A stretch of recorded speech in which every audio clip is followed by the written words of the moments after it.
গেছে অসময় বন্ধ। আমি এসব কিছু করিনি। তুই যখন মাঝে মাঝে বাইরে থাকিস না তখন আমার সাথে প্রায় এরকম বিশেষ করে আমি এসব বিশেষ কোনো কিছুতে রাজি হতে চাই না। একদম। আর কত মিথ্যা কথা বলবি? হ্যাঁ, তুই আমার বাসায় এসে আমার স্বামীর সাথে নোংরামি করবি, আর আজকে তুই আমার চোখে ধরা পড়ে গেছিস আর বলতেছিস মানে তোর কোনো দোষ নেই, তাই না? বিশ্বাস কর, আমি তোকে সত্যি কথা বলতেছি। আমি তো নিজের বোন, কেন তো সংসারটা ভাঙতে চাইবো? দুলা ভাই আমার সাথে নোংরামি করার চেষ্টা করে, আমি কিচ্ছু করি না। বিশ্বাস কর আমাকে। তুই দেখিস এখন দুলা ভাই যদি আসে কি রিয়াকশনটা করে। আমি পালিয়ে আসছি, দেখিস তুই আসবে এখানে পিছনে পিছনে। আমার কথা বিশ্বাস না হয় তুই মিলে নি আমার কথা। আচ্ছা ঠিক আছে, আমি দেখবো। আচ্ছা ঠিক আছে, তুই দেখতে থাক কি করে শুধু। আরে আরে লিমা, তুমি তুমি কখন আসলে? কেন আরে কি ব্যাপার প্রিয়া? আমাকে দেখে বুঝি তুমি ভয় পাচ্ছ? ভয় কেন পাবো? আমি তো ওয়াশরুমে গেছিলাম ফ্রেশ হতে।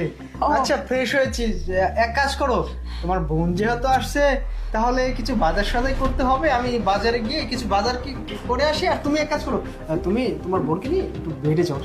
কেন আরে বেডে যাবো কেন? তোমার কি খুব সমস্যা হচ্ছে আমার বোন থাকলে? না রে, কি বলছো? আমি তো চাই যে তোমার বোন এই বাসায় থাকুক, কারণ তুমি অনেক সময় বিভিন্ন কাজে প্রেশার দিতে পারো না। এই জন্য তো বলি ও কিছুদিন থাকলে পরে তোমার কাজের প্রেশারটা একটু কমবে। ও আচ্ছা। বুঝছো? দেখছিস আপু, দুলা ভাই মনে ভাবতেছে যে আমি ছিলামই, অথচ একটু একটু তুই নিজের চোখে সব দেখছিস। এমন ভান করছিস যে আমাকে প্রথম দেখছে। দেখ তুই নিজের চোখে দিয়ে আগে বাড়ি। তুই থাম, আমি দেখতেছি। কি ব্যাপার আরে? আমি না থাকলে মানে তোমার খুব ভালো হবে, আমার বোন তোমার সেবা যত্ন করতে পারবে, মানে তুমিও আমার বোনের সেবা যত্ন করতে পারবে, মানে খুব ভালো লাগতেছে, মানে তাই না? কি বলবো? হ্যাঁ আরে শোনো, একটু আগে না আমি নিজের চোখে সবকিছু দেখে ফেলছি। তুমি যখন ওয়াশরুমে গেছিলে না, আমার বোনের হাত ধরে ওকে ভিতরে টেনে নিয়ে গেছিলে তুমি। এখন কি অস্বীকার করবে? না, তুমি কি বলছো? এই প্রিয়া, তুই কি বলেছিস? হ্যাঁ তোর বোন আমি যা সত্যি তাই বলছি, সবকিছু বলে দিছি। আপনি আমার সাথে কি করেন কেন বলবো না? আজকে আমি সবকিছু বলবো। আরে একদম চুপ, তুমি না আর মিথ্যা কথা বলবা না। যা দেখার আমি আজকে আমার নিজের চোখেই দেখে ফেলছি।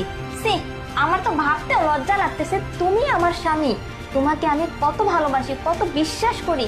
তো লিমা, বুঝার চেষ্টা করো সব। দেখো, আমাকে না আর চলো। কোনো কিছু বোঝাতে হবে না। যা বোঝার আমার তো বোঝা হয়ে গেছে।